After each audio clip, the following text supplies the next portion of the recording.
শিল্পী সত্তার কোথাও গিয়ে মনে হলো না যে এই সায়নী ঘোষকে দুর্গা সাজানো, সেখানে আমার নাম দেবো। একটা বড় পুজো করতে গেলে একটা বিপুল পরিমাণ অর্থের প্রয়োজন হয় এবং সেই অর্থ আহ, জোগাড় করবার জন্য ক্লাব কর্মকর্তাদের কিন্তু এরকম কিছু নামের ব্যবহার দরকার হয়ে পড়ে। বুঝলাম আপনি আপনার মতো শুট করেছেন, কিন্তু সেটা তো সায়নী ঘোষই। ডেফিনেটলি সেই জন্যই তার ত্রিনয়ন দেখা যায় না না, তার ত্রিনয়ন ওখানে ছিল না। তার উপরে একটা ত্রিনয়ন ছিল, মানে তিনি মানে কেন্দ্রীয় শান্তি সংঘের যে লোগোটা, মানে আপনি বলছেন ওটা ঠিকই হয়েছে। শিল্পী হিসাবে আপনি এমন একটা জায়গা, মানে দাম্ভিকতা চলে এসেছে। কোনো মতেই নয়, কারণ এটা হচ্ছে যে কোনো মানুষের নিজস্ব এথিক্সের ব্যাপার। আপনি মায়ে বিশ্বাস করেন নাকি মূর্তিতে বিশ্বাস করেন? আমরা কি বলি, আমরা দুর্গা ঠাকুর দেখতে যাচ্ছি, আমরা একবারও বলি না কিন্তু যে দুর্গা প্রতিমা দেখতে যাচ্ছি। আপনার মা কেন না না, সেই সেই আপনার মা কেন এরকম গোল একটা কিছু বস্তু হবে যেটা লোকে বুঝতে পারবে না? আমরা একটা ঈশ্বরকে খুঁজছি, আমরা জানি না তার রূপ কেমন। আমরা যখন এই পৃথিবীতে প্রথম মানুষ সৃষ্টি হয়েছিল একটা আদিম সময় যে স্পিসিস হিসেবে, সেই সময় কি দুর্গা মূর্তি ছিল? আপনি আয়নার সামনে দাঁড়ান, ডেফিনেটলি আমাদের শিল্পী তো প্রথম কাজ নিজেকে খোঁজা। তো মুখ্যমন্ত্রী তাকে দিয়ে চোখ আঁকানো বা তার মতো মহালয়ার আগে উদ্বোধন, আপনি এগুলো কোনোদিন দেখেছেন আমার পুজোয় কোনো মুখ্যমন্ত্রী চোখ এঁকেছে? ওইখানে আমি কম্প্রোমাইজ করি না। আমাকে অফারও দেওয়া হয়েছিল, ওই যে ক্লাবে উনি চোখ আঁকেন সেই ক্লাব থেকে আমি ডাইরেক্ট কর্মকর্তাদের বলে দিয়েছিলাম যে আমি ওনাকে দিয়ে চোখ আঁকাতে পারবো না। তার কারণ উনি চোখে হয়তো শুধু রং ছাড়া একটা তুলির প্রলেপ দেন, যেটা ওনারই ডিগনিটিতে হার্ট করে। দেশ সরকারের ক্ষেত্রে আপনি কোটি টাকার শিল্পী বলে পরিচিত। এই যে কোটি টাকার যে খরচা হচ্ছে, সেই টাকাটা কোথায় যাচ্ছে? আজকের যে ইনট্যাঞ্জেবল কালচারাল হেরিটেজ যেটা আমরা বলছি, এই শিরোপাটা যে এসছে তার পিছনে কিন্তু রাজ্য সরকার নয়, কেন্দ্রীয় সরকারের ভূমিকাটা প্রথম ছিল। শিব নিয়ে খেলা করেছেন তার। না, আমি যদি শাইনি ঘোষের মুখটাকে বানিয়ে দুর্গা বানাতাম তাহলে তার থেকে অন্যায় আমি কিছু করতাম না। আপনি যেটা বলছেন না, ওই যে শাইনি ঘোষের মুখ, আপনাকে আমি এটা আজকে জানিয়ে দিলাম যে আমি কোনো রকম ভাবে আমার শিল্পসত্তাকে কম্প্রোমাইজ করিনি আর করবো না কোনোদিন। পুজো আসছে, আর এই মুহূর্তে পুজো নিয়ে অনেক কিছু অনেক রকম শোনা যাচ্ছে। কোন পুজো হবে, কোন পুজো হবে না, কোন বড় পুজো হবে, কোটি টাকার পুজো। এবারে শিল্পীদের মধ্যে পুজোর যারা শিল্পীরা রয়েছেন, তাদের মধ্যে যদি এক্ষেত্রে সবচেয়ে বড় কারোর কথা বলতে হয়, আমার সঙ্গে আমরা তার কাছেই এসেছি। কলকাতার পুজোয়, মানে থিমের পুজোয় যদি কেউ প্রজেকশন অডিও ভিজুয়ালকে ব্যবহার করেন প্রথম, এই যে নতুন ধারা, তাহলে তিনি এই মানুষটি, এই শিল্পী মানুষটি। ঠিক একই রকম ভাবে আমাদের নামটা আবার মাঝে মাঝে ভুলে যাই, কেন্দুয়া শান্তি সংঘ, আমাদের যিনি ছিলেন কেন্দুয়া শান্তি সংঘ, সায়নী ঘোষ। সায়নী ঘোষকে হঠাৎ করে ত্রিনয়ন, মানে ওই ওই যখন যখন দেখলাম পুজোতে এরকম নতুন ধারা নিয়ে এলেন, তখন যে শ্রদ্ধা জেগেছিল। আবার যখন দেখলাম সায়নী ঘোষের পোস্টার ছুঁয়ে গেছে চারিদিকে, কেন্দুয়া শান্তি সংঘ, তাকে অনেকটা দুর্গার মতো করা হয়েছে, ত্রিনয়ন করা হয়েছে, নিচে লেখা শিল্পী, এনার নাম। আহ, তো সেক্ষেত্রে আমি কোথাও হোঁচট খেয়ে গেছিলাম। সায়নী ঘোষকে একটা পোস্টার করা হয়েছে যার সম্পর্কে এমনি একটা ধর্মীয় ভাবাবেগে আঘাত করার ব্যাপার রয়েছে। তো সেখানে তাকে দুর্গা হিসেবে ত্রিনয়ন করে পোস্টার করেছে কেন্দুয়া শান্তি সংঘ। আর সেখানে নাম, আহ, আহ, আপনার নাম রয়েছে। যে আপনার কোথাও গিয়ে যেখানে যে শিল্পী সত্তার মনে হয় যে আপনি তালা প্রত্যয়ের ক্ষেত্রে হয়েছে, মাকে নিয়ে আপনি, অনেকে বলেন খেলা করেছেন, আপনি আপনার শিল্পী নিয়ে শিল্পী সত্তাতে ভেবেছেন, তো কোথাও গিয়ে তখন মনে হলো না যে শিল্পী সত্তার কোথাও গিয়ে মনে হলো না যে এই সায়নী ঘোষকে দুর্গা সাজানো, সেখানে আমার নাম দেবো, আমার সঙ্গে আমার স্ত্রীর এও থাকবে, নামও থাকবে। তো বলতে পারলেন না ওদের যে প্রথম কথা অ্যালাউ করলেন কি করে? না, এটা নিয়ে যে বিতর্ক, এটা গত বছরও হয়েছিল। কারণ আমি 2025 সালে, গত বছর কেন্দ্র শান্তির সঙ্গে কাজ করি এবং তার আগে 2024-এ প্রথমবার কেন্দ্র শান্তির সঙ্গে কাজ করি। এবং সেই সময় এই যাদবপুর এলাকায় আহ, উনি এমপি পদে ছিলেন, এবং যাদবপুর এলাকায় যদি কোনো সেই অর্থে বড় পুজো, নতুন পুজো সৃষ্টি হয়ে থাকতো 2024 সালে কেন্দুয়া শান্তি সংঘ, এবং আমার উপর দায়িত্ব পড়েছিল। আর আপনারা অবশ্যই আমি সায়নী ঘোষের যে ফেস ভ্যালুটা এবং তার যে তিনি একজন নায়িকা, তিনি এখানকার সাংসদ, হ্যাঁ, উনি ওই ক্লাবের সঙ্গে জড়িত, এবং এটা কি হয় যে একটা বড় পুজো করতে গেলে একটা বিপুল পরিমাণ অর্থের প্রয়োজন হয়, এবং সেই অর্থ আহ, জোগাড় করবার জন্য ক্লাব কর্মকর্তাদের কিন্তু এরকম কিছু নামের ব্যবহার দরকার হয়ে পড়ে, এবং তারাই আমাকে অ্যাপ্রোচ করে যে আমরা কোনোভাবে কি ব্যানারে ওনার মুখটা ব্যবহার করতে পারি অ্যাজ এ ব্র্যান্ড অ্যাম্বাসাডার। এর আগে এরকম বহু পুজোতে এরকম ব্র্যান্ড অ্যাম্বাসাডার আমরা দেখেছি। আমারই অনেক পুজো, বাদামতলা আসার সঙ্গে একবার মিঠুন চক্রবর্তী ব্র্যান্ড অ্যাম্বাসাডার ছিলেন। আমি নাকতলায় প্রায় 7 বছর কাজ করেছি, নাকতলা উদয়ন সঙ্গে, সেখানে ঋতুপর্ণা সেনগুপ্ত ছিলেন, পাওলি দাম ছিলেন, নুসরাত জাহান ছিলেন। তা এইরকম ভাবে বিভিন্ন ক্লাবে কিন্তু এরকম ব্র্যান্ড অ্যাম্বাসাডারের একটা প্রচলন এই বিগত কয়েক বছর ধরে, প্রায় 10-15 বছর ধরে কিন্তু একটা তৈরি হয়েছিল। তো তারই ব্যতিক্রম নয় কেন্দুয়া শান্তি সঙ্গে সায়নী ঘোষ। কিন্তু আমি যে পোস্টারটা ডিজাইন করেছিলাম সেখানে কিন্তু কোনো অর্থেই যে একজন নায়িকা বা তার মুখটাকেই প্রমোট করা হচ্ছে সেটা নয়। আমার যে ভাবনা ছিল 2024 সালে অনুনাদ, হ্যাঁ, যে রেজোনেন্স, অনুনাদ। হ্যাঁ, যে রেজোনেন্স, তা তার মুখটাকে এমনভাবে আমরা শ্যুট করা হয়েছিল যে তার যে একটা গ্ল্যামার বা তার যে একটা যে নায়িকা সুলভ যে চেহারা, সেটা থেকে কিন্তু একদমই সরে গিয়ে একটা জাস্ট কনসেপচুয়াল জায়গা থেকে একটা ব্যানার পোস্টার ডিজাইন করা হয়েছিল, কিন্তু সেটা কিন্তু একদম প্রমোশনাল জায়গায়। কিন্তু যখন অনুনাদ যে কনসেপচুয়াল যে ব্যানারটা যেটা তৈরি হয়েছিল, সেখানে কিন্তু কোনো সময়ই শাইনি ঘোষের কোনো অস্তিত্ব ছিল না, বা ওই ফেস ভ্যালুটা ছিল কিন্তু না। কিন্তু এই যে চারিদিকে আপনি আপনার ভাবে আপনি আপনার মতো করে বুঝলাম আপনি আপনার হ্যাঁ, মতো শুট শুট করেছেন। কিন্তু হ্যাঁ। সেটা তো সায়নী ঘোষই। না, না, ডেফিনেটলি সেই কিন্তু জন্যই তো। তার ত্রিনয়ন দেখা না, যাচ্ছে। না, তার ত্রিনয়ন ওখানে ছিল না। তার উপরে একটা ত্রিনয়ন ছিল। মানে তিনি না, না, মানে না, না, কোথাও গিয়ে কেন্দুয়া শান্তি সংঘের যে লোগোটা, মানে আপনি তার বলছেন ওটা ঠিকই হয়েছিল। না, ওইটা ওনার ওনার যে মানে উনি যে আমাকে সাংসদ। একটা কথা বলি, গৌরী সেনকে নিয়ে খেলা করা যায় না, খেলা করা যায় না। যিনি টাকা দিচ্ছেন গৌরী সেন তাকে নিয়ে খেলা করা যায় না। কিন্তু মা দুর্গাকে নিয়ে না, আমি না, ভাঙতে ওখানে পারি, তো ওখানে তো করতে পারি, ওখানে করতে কিন্তু পারি। শাইনী ঘোষ যে মা দুর্গা কোনো জায়গাতেই ছিল না, কোনো কিন্তু লোকের জায়গাতে ছিল মনে তো না। আমি একজন না, সাধারণ দর্শক সাধারণ হিসেবে সাধারণ লোকের মনে তো অনেক কিছু জাগে, কিন্তু সেইখানে যখন আমরা অনুনাদের ব্যানারটা, যেটা ফাইনাল, যেটা কনসেপচুয়াল ব্যানার ছিল, বা গত বছর যে নিগুড়ো যে ফাইনাল যে কনসেপচুয়াল ব্যানারটা ছিল, সেই ব্যানারে কিন্তু কোনো জায়গাতেই না আমি কারুর আমি ব্র্যান্ড আমি অ্যাম্বাসাডার আমি আমি ছিল না। সুশান্ত বাবু একটা কথা বলি। আমি বুঝতে পারছি আপনার কাজ নিয়ে কোনো, আমি ১ম এই বলেছি যে ভীষণ শ্রদ্ধা। মানে আমরাও যেটুকুনি দেখে আসছি তাতে শ্রদ্ধা। আপনি যেটা একটা দিক তৈরি করেছেন ঠিক। কিন্তু পাশাপাশি এইটা কি করলেন? মানে যে একটা ব্যানার এইরকম ব্যাখ্যা দিতে হচ্ছে, আরেকটা ব্যানার ব্যাখ্যা দিতে হচ্ছে না। অনুনাদ যেটা হচ্ছে, আগেরটাকে বাদ দেওয়া গেল না, না? বা আগেটাকে বা আপনি বলতে পারলেন না যে আমার নামটা ওখানে দিও না।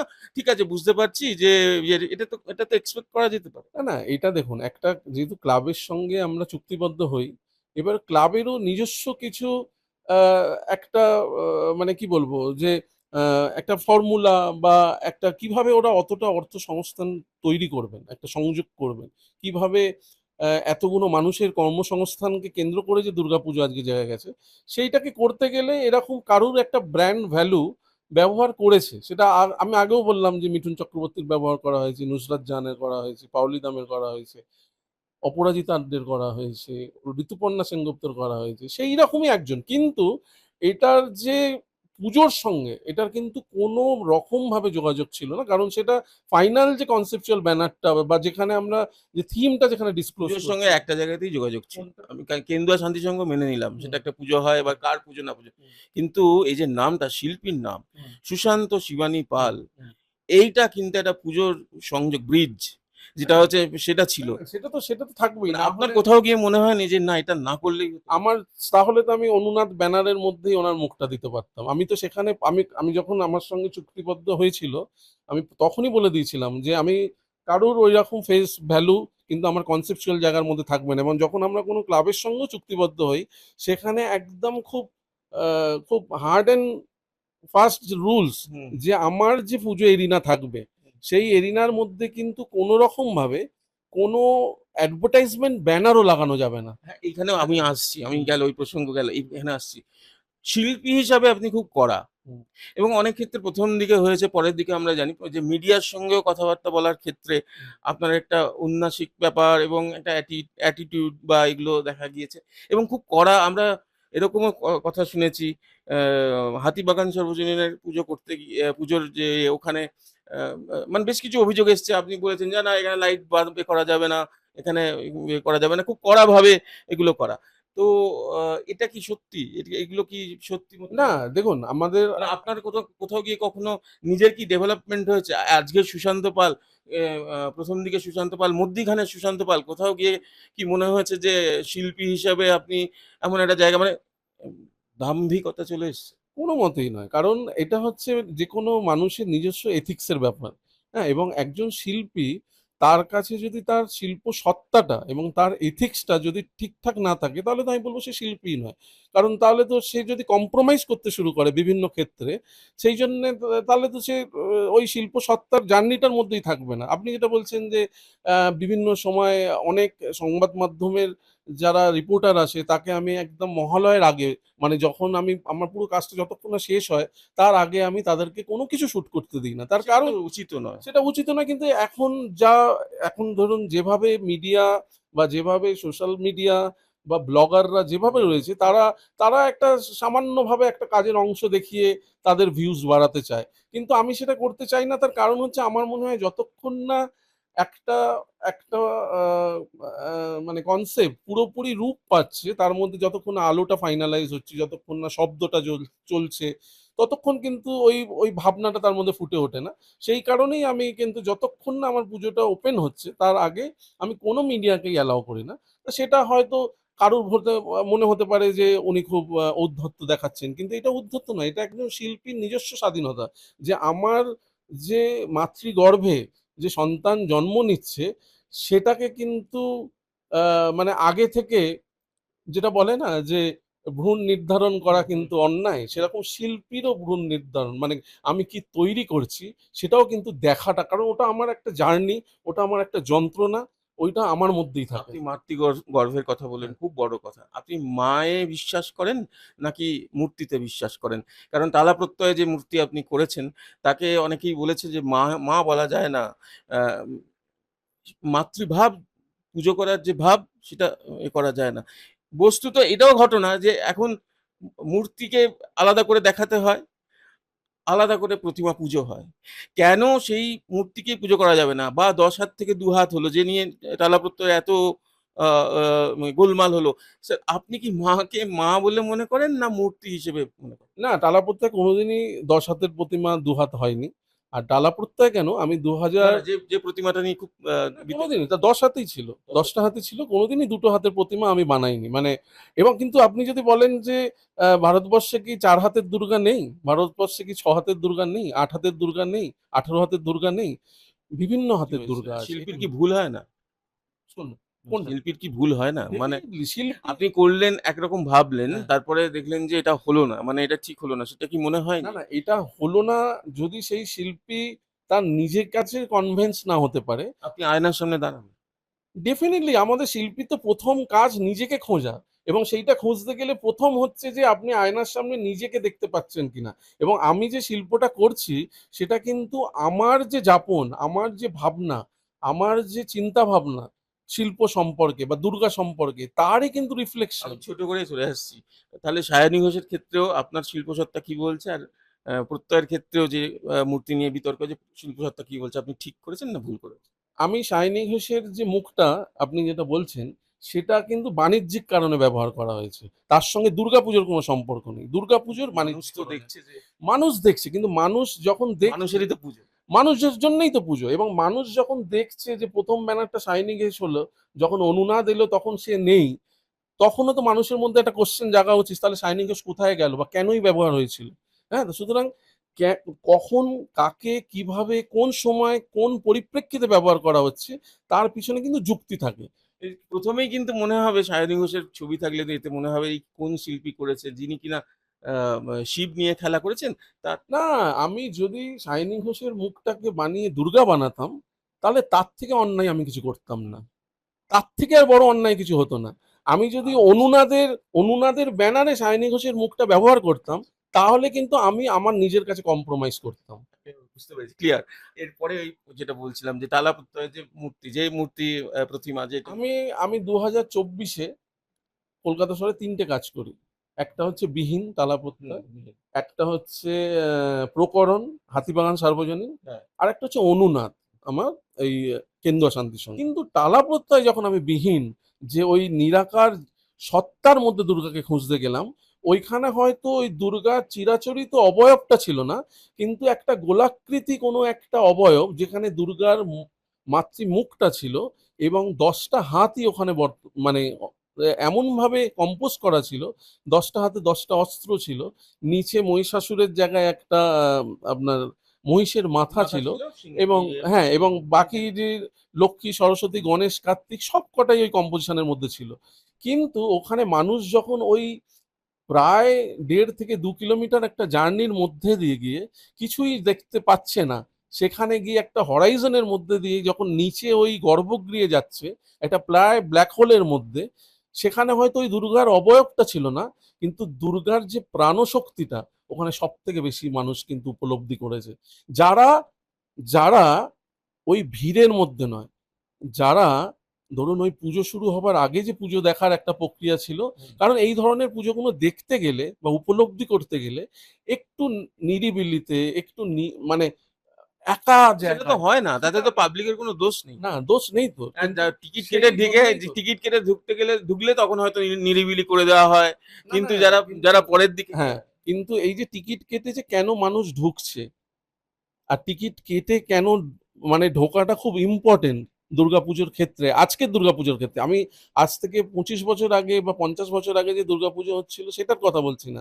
আজকের দুর্গাপুজো কিন্তু শুধুমাত্র একটা রিলিজিয়াস রিচুয়ালিস্টিক প্র্যাকটিস নয়, তার সঙ্গে একটা শিল্পের নতুন ভাষা খোঁজার চেষ্টা করছে এখানে যে সকল শিল্পীরা কাজ করছে। এবং তার ফলে কি হয়েছে যে বাংলার যে চিত্র জগৎ, বাংলার যে শিল্প ভাবনা, তার একটা নতুন দিগন্ত খুলেছে সারা পৃথিবীর কাছে। একদম সেটা সেই এবং জগৎ মুখার্জি পার্ক থেকে বা এ থেকে অশোক গুপ্ত যখন শুরু করেছিলেন রয়েছে, কিন্তু সেখানে হয়তো অশোক গুপ্ত শুধু প্রতিমা নিয়ে এখন সেটা পরীক্ষা নিরীক্ষা করেছিলেন, অনেক কিছু বা চলে গেছে। বকুল বাগানে যখন মীরা মুখার্জি কাজ করেছেন শুধু প্রতিমা নিয়ে। কিন্তু এখন একটা পরিবেশ তৈরি এমন করছেন শিল্পীরা, বা যেটা বলছে যে street art festival, biggest street art festival, এইটা কিন্তু সারা পৃথিবীর লোক দেখার জন্য মুখিয়ে আছে, এবং তারা যখন দেখতে আসছে তারা কিন্তু ওই ভিড়টাকে পছন্দ করছে না।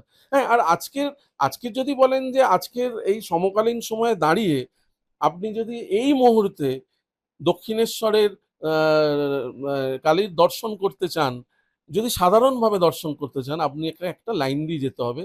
আর আপনি যদি মায়ের কাছে গিয়ে মাকে জড়িয়ে ধরতে চান বা মায়ের আরতি করতে চান, এখন আর কালীঘাটে সেটা হবে না, বন্ধ করে দিল বোধহয় রিসেন্টলি, যে আর জড়িয়ে ধরা যাবে না। যাই হোক, না সেটা পরে জড়িয়ে কথা। ধরা যাবে না, কিন্তু আপনি যখন ওই গর্ভগৃহে ঢুকতে গেলে আপনার কিন্তু পয়সা দিয়ে ঢুকতে মানে হবে। আপনি এটাকে সাপোর্ট করছেন বলতে। না সাপোর্ট করছি না, আমি কিছুদিন আগে, আপনার খুব মজার লাগবে মানে একজন শুনতে। ঠেলাওয়ালা গিয়ে সে আমি আপনি আমি জানি আপনি আমি জানি যে আমি জানি আমার হুম, গাড়ির একজন বিহারি মানুষ, তার বাবার ক্যান্সার হয়েছে, হ্যাঁ, তাকে নিয়ে সে পাস চেয়েছে, ভিআইপি হ্যাঁ, পাস। হ্যাঁ, হ্যাঁ, তার বাবা ক্যান্সার হয়েছে, তাকে কোলে করে নিয়ে ঠাকুর হুম। দেখে, তার জন্য নয়। নিশ্চয়ই আজকের পুজোটা সর্বসাধারণের জন্য, কিন্তু এখানে একটা ব্যাপার আছে যে যে ধরুন অনেক মানুষ যখন তৃতীয়ার দিন থেকে পুজো সর্বসাধারণের জন্য খুলে দেওয়া হচ্ছে, তখন কিন্তু কেউ টিকিট পয়সা দিয়ে কেটে দেখছে না, তখন কেউ পয়সা দিয়ে টিকিট কেটে দেখছে না, তখন সবাই লাইন দিয়ে কিন্তু পুজো তখন তো দেখছে। আবার বুঝতে পারছেন, আপনি বলছেন যে ঠিক না করে। তখন বুঝতে পারছে না, না দাদা, এই জন্যেই তো আজকে আমরা সকলে চেষ্টা করছি যে এই পুজোটাকে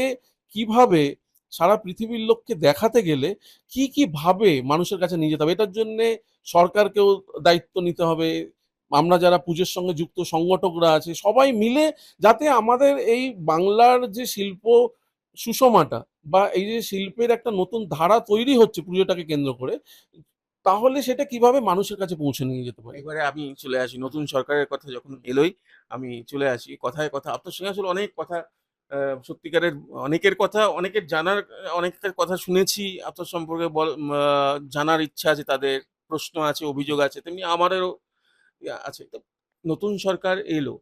এতে পুজো কি ভালো হবে না খারাপ হবে? আর আগের সরকারের ক্ষেত্রে আপনি কোটি টাকার শিল্পী বলে পরিচিত। আপনাকে অ্যা আ মানে আমি বুঝতে পারি যে কিরকম নিয়ে টানা-হেচড়া চলে বা সেটা কি করে সামলান? যে সরকার আগে তো রইল না। একেবারে এখন টালা-প্রত্যয়ের মাঠ খালি হয়ে যাচ্ছে, সুরুচি পুজো বন্ধ হয়ে যাচ্ছে। তো এইগুলো কি? এবারে আপনি পুজো করছেন। কেন্দ্রীয় সঙ্গতে তো পুজো হবেই না হয়তো সেগুলো। তো আপনি কি বলবেন? বিগত সরকারের সময় পুজো, এইবারের নতুন সরকারের পুজো আপনার আ উম কাছে এখনো পর্যন্ত কি খবর, কি ইচ্ছা একটু বলুন? আজকের এই যে বলছেন যে কোটি টাকার পুজো। এই যে কোটি টাকার যে খরচা হচ্ছে, সেই টাকাটা কোথায় যাচ্ছে? সেই টাকাটা কিন্তু একদম গ্রাসরুট লেভেলের যারা কর্মচারী, যারা গ্রামে মানে বসে থাকে এই পুজোর ৬ মাসের কাজের জন্যে, তাদের কাছে কিন্তু সার্কুলেট হচ্ছে এবং এই টাকাটা আপনার টিমে তারা কাজ করে? ডেফিনিটলি আমি আমি তো আমি কি অনেকেই করি? তো বলে যে নাকি আপনার নিজস্ব টিম বা আপনাদের যারা হুম। আছেন মানে আর্টিস্ট তাদের নিয়ে মেদিনীপুরে যারা শিল্পী তারা কাজ পাচ্ছে না সেরকমভাবে। আমার ডেকোরেটর তো সবাই মেদিনীপুরেরই। আচ্ছা, আচ্ছা, আচ্ছা। আমার ডেকোরেটর আমার টিমে ওকে। আমার ধরুন আমার না এবার জানাটা মানে দেখুন সব খবর তো একদম আমার কলকাতার লোক কজন কাজ করে? ম্যাক্সিমাম লোক কিন্তু গ্রামাঞ্চলের। তারা আসে প্রত্যন্ত গ্রাম থেকে। হ্যাঁ? তারপরে ধরুন যারা সারা বছর হয়তো ওয়েল্ডিং এর কাজ করে, গ্রিল বানায়, হয়তো বাসের বডি তৈরি করে। তারা এই পুজোর ৩ মাস আমাদের সঙ্গে কিন্তু কারণ এখন অনেক আয়রন ফেব্রিকেশন এর কাজ হচ্ছে। আমার কাছে প্রচন্ড আয়রনের একটা ব্যবহার দেখা যায় এবং তারা কিন্তু ৩ মাস ধরে অপেক্ষা করে থাকে কখন পুজোর কাজ আসবে। কারণ এই ৩ মাস তাদের যে টাকাটা তারা রোজগার করে, তাদের কিন্তু এই ৬-৭ মাসের রোজগার উঠে একজন আসে। মুখ্যমন্ত্রী বলছেন এ এবার পুজো হবে, ভালো হবে। নতুন পুজো হুম। হ্যাঁ? এই মানে তাদের যাদের দরকার আছে তাদের নতুন পুজো আরো বেশি পুজো হুম। হবে। না আমি বলছি যে গত মানে প্রাক্তন মুখ্যমন্ত্রী তাকে দিয়ে চোখ আঁকানো বা তার মতো মহালয়ার আগে উদ্বোধন আপনি কি এগুলো কোনোদিন দেখেছেন আমার পুজোয় কোনো মুখ্যমন্ত্রী চোখ এঁকেছে? ওইখানে আমি কম্প্রোমাইজ করি না। আমাকে অফারও দেওয়া হয়েছিল। ওই যে ক্লাবে উনি চোখ আঁকেন, সেই ক্লাব থেকে আমি ডাইরেক্ট কর্মকর্তাদের বলে দিয়েছিলাম যে, "আমি ওনাকে দিয়ে চোখ আঁকাতে পারব না।" তার কারণ উনি চোখে হয়তো শুধু রং ছাড়া একটা তুলির প্রলেপ দেন। যেটা ওনারই ডিগনিটিতে হার্ট করে। আমার মনে হয় কেন আমি কম্প্রোমাইজ করব? আপনি যেটা বলছেন না, ওই যে শাইনি ঘোষের মুখ, আপনাকে আমি এটা আজকে জানিয়ে দিলাম। যে আমি কোন রকমভাবে আমার শিল্পসত্তাকে কম্প্রোমাইজ করিনি আর করব না কোনোদিন। হ্যাঁ? এই শেষের দিকে আসছি সে একদমই অনেক কথাই আরো মনে হচ্ছে কথা বলি। সে আবার হবে পরের এপিসোডে। কিন্তু এবারে পুজো করছেন তো? পুজো হচ্ছে তো? নিশ্চয়ই পুজো করছি, নিশ্চয়ই কোন, পুজো কোন করছি। এখন হয়তো আমার ৩ টে পুজো আপনি তো বেশি করেন না। না, আমি বেশি পুজো করি না। কিন্তু এবছর কোথায় জানি না আমাকে এমনভাবে চেপে ধরেছিল, মানে গত বছর, আমি এবছর আমার জীবনের সবথেকে বেশি পুজো করতে চলেছিলাম। ৪ টে। হয়তো ওই যে চালিত শক্তি বা পাওয়ারটার কথা বলি না? হুম। সেই ওপর থেকে চাইছিল না আমি হয়তো ৪ টে পুজো করি। ৪টা থেকে কমে ৪টে থেকে কমে আপাতত ২ টোতে গিয়ে দাঁড়িয়ে আছে। আচ্ছা, যেটা আমার নরমাল পুজো আচ্ছা। এবং এই নিয়ে আমার বাড়িতে প্রচন্ড অশান্তি হয়েছিল। বাড়ির লোক চাইছিল যে আমি ৩ টে পুজো আর কোনদিন করব না। মানে কারণ সুশান্তর সঙ্গে শিবানী। শিবানী কিন্তু ওখানে আমার আমার ওটাও কিন্তু হচ্ছে দুর্গার রূপ হিসেবে। আমি যখন ২০২৩ এ কহন করি, হ্যাঁ, তা আমি ভেবেছিলাম যে আমার ৫০তম দুর্গাপুজো হ্যাঁ, এবং আমার ৫০তম উপস্থাপনা আমি দুর্গাকে নিয়েই কেন আমার শিল্প রচনা করছি। হুম, হ্যাঁ, দুর্গার সঙ্গেই বা আমার সম্পর্ক কি? হুম। হ্যাঁ, তো সেখানে আমি ভেবেছিলাম যে আমার নামের মাঝখানে আমি দুর্গাকে রাখবো। যে আচ্ছা। সুশান্ত দুর্গা পাল করব। তা কেউ একজন আমাকে বলে যে আমার মিসেসের নাম শিবানী, সেও তো দুর্গারই একটা রূপ। হুম। তা আমি দেখলাম যে আমার কল্পনার দুর্গা আর আমার বাস্তবের দুর্গা একসঙ্গে আমার নামের মাঝখানে মানে রইল। ২ দুর্গা মানে আ শিব দুর্গার মধ্যে কি লড়াই লেগে গিয়েছিল? মানে ঝগড়া? বীভৎস লড়াই। কারণ দুর্গা আমার যে বাস্তবের দুর্গা সে চাইছিল যে আর কোনদিন যেন আমি ৩ টে পুজো না করি। কারণ পুজোর সময় মানসিক এবং এতটাই একটা প্রেশার থাকে, হ্যাঁ, হ্যাঁ? অবশ্যই। সেইটাকে এবং এত মানুষের চাহিদা, এতগুলো ক্লাবের মানুষ আমার মুখের দিকে চেয়ে আছে যে সুশান্তদাকে নিয়েছি একটা ভালো কোনো পুজো হবে, অনেক মানুষ আসবে। সেইগুলোকে পূরণ করতে হয় কিন্তু আমাকে। হুম। এই আজকের একটা ক্লাবে হয়তো ৫০০ হ্যাঁ, থেকে ১০০০ মানুষের একটা আশা আমি যখনই ক্লাবের সামনে যাই, ওই মাঠের সামনে এ- গিয়ে এ- দাঁড়াই। হ্যাঁ, আমি জানি খুব হ্যাঁ, টাফ, কিন্তু এটাও ঠিক কথা। সব শিল্পীরা সব পুজো হয়ে যাওয়ার পরে শেষে রাতের বেলায় সমস্ত গিয়ে বিভিন্ন পুজোতে গিয়ে ঢু মারেন, দেখতে থাকেন। আপনি কি সেই দলে পড়েন? আপনি কখনো আহ, মানে ঘুরে ঘুরে ডেফিনেটলি আমার আমার ধরুন যে পুজোটা মনে হয় যে এই পুজোটা এই বছর যদি আমি না দেখি, আমি অনেক বড় একটা কিছু মিস করে ফেলবো, মানে এই এই শিল্পের জায়গা থেকে। সেই পুজোগুলো আমি তাহলে ডেফিনেটলি দেখি। সন্তোষ মিত্র স্কোয়ার কখনো যাননি তো? সন্তোষ মানে মিত্র ওটা তো স্কোয়ার, ঠিক শিল্পের না, আজকের আমি যখন পুজো দেখা শুরু আপনাদের করেছিলাম, মানে হ্যাঁ, আমি যখন দুর্গাপুজোর শিল্পী ছিলাম না, হ্যাঁ।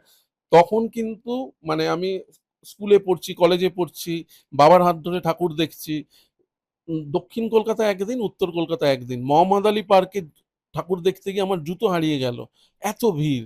কলেজ স্কোয়ার, বাবুবাগান, যোধপুর পার্কের আলো দেখতে হবে, সন্তোষ মিত্র স্কোয়ার, লেবুতলা পার্ক, তারপর সন্তোষ মিত্র স্কোয়ারের উল্টো দিকে একটা পুজো প্রথম এসির প্যান্ডেল হয়েছিল।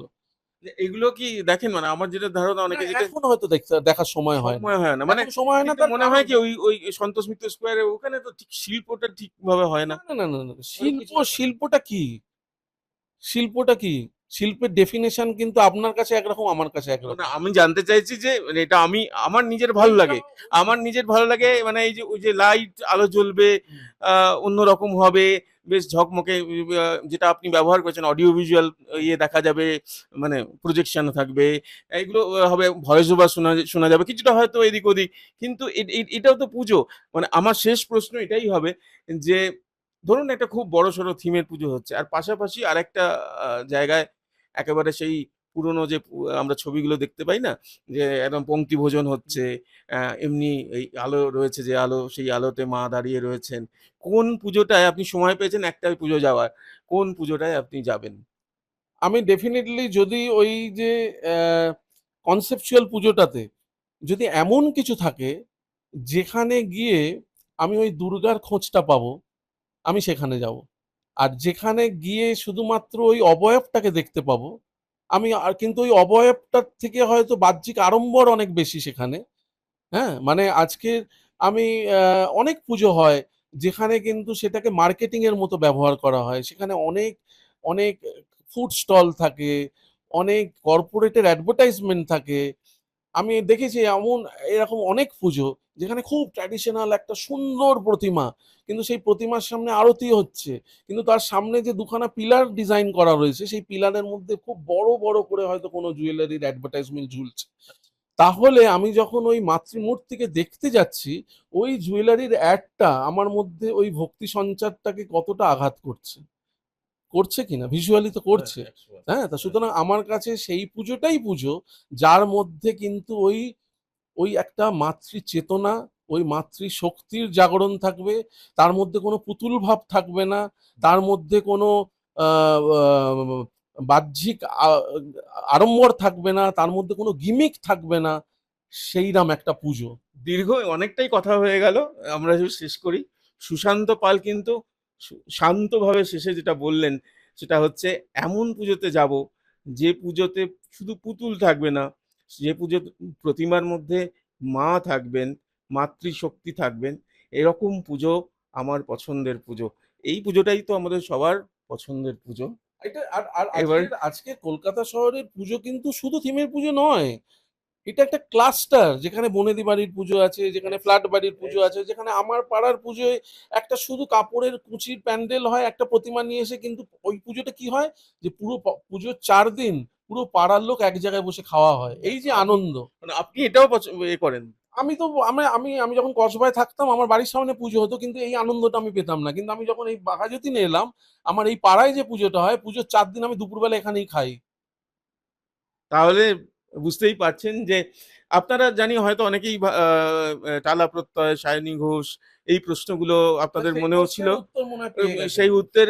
সেই প্রশ্নের উত্তর এই সময় দেওয়াটা খুব দরকার ছিল, যেন পুজোর গন্ধ যখন আস্তে আস্তে আসছে, বা পুজো নিয়ে নানা রকম কথাবার্তা, পুজোর তোড়জোড় বলতে পারেন, এত আগে থাকতেই শুরু হয়ে গিয়েছে চারিদিকে, তখন সুশান্ত পালের কাছে এই অশান্ত করা প্রশ্নগুলো আহ, করলাম। এবং সুশান্ত শিবানী পাল, এটাও জানা গেল পুজো নিয়ে, এবার পুজো করা নিয়ে সুশান্ত শিবানীর মধ্যে ঝগড়াও হয়েছে।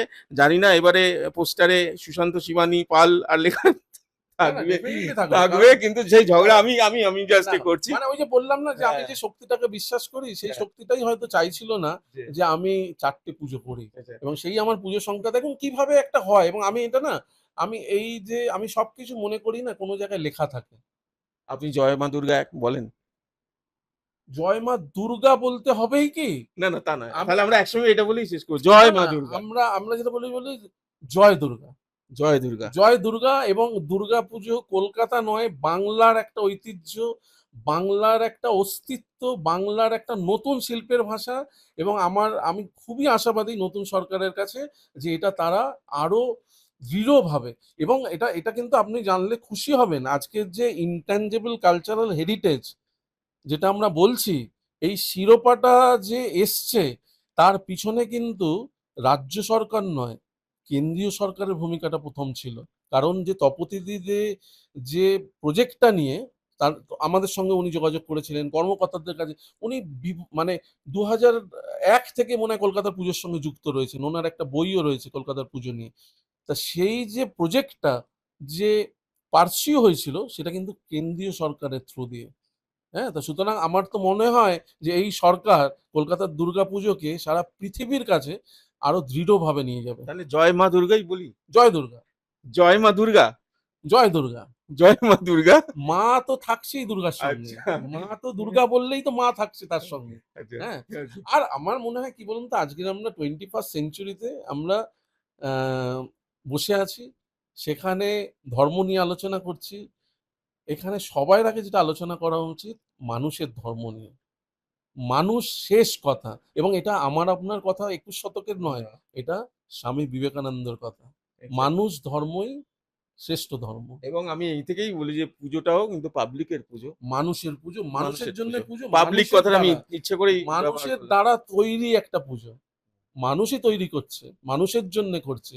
আমি এইরকমও একটা পুজোর ভাবনা কিন্তু নাকতলা উদয়নের সঙ্গে ২০১৮ এ করেছিলাম।